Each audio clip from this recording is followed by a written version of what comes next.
Saudara, TVRI Sulawesi Selatan menggelar berbagai rangkaian kegiatan untuk memeriahkan peringatan Hari Ulang Tahun yang ke-53. Iya, momentum ini dimanfaatkan untuk mempererat silaturahmi dan meningkatkan semangat kebersamaan di lingkungan TVRI Sulawesi Selatan. Memperingati HUT TVRI Sulawesi Selatan yang ke-53 tahun, berbagai rangkaian kegiatan digelar untuk menambah semarak perayaan di lingkungan TVRI Sulsel. Tidak hanya melibatkan jajaran manajemen, namun seluruh staf dan pegawai turut ambil bagian dalam kegiatan yang dikemas secara kreatif dan penuh kebersamaan. Salah satu kegiatan yang menarik perhatian adalah lomba mewarnai yang diikuti oleh anak-anak sekolah dasar.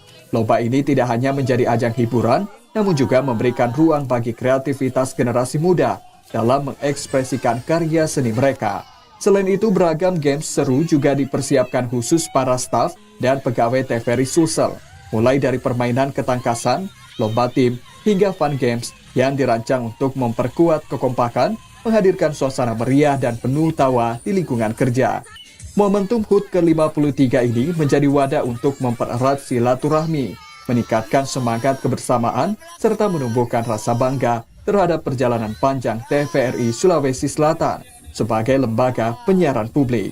Dengan semangat baru di usia 53, TVRI Sulsel terus berkomitmen memberikan layanan informasi, edukasi, dan hiburan yang berkualitas bagi masyarakat Sulawesi Selatan.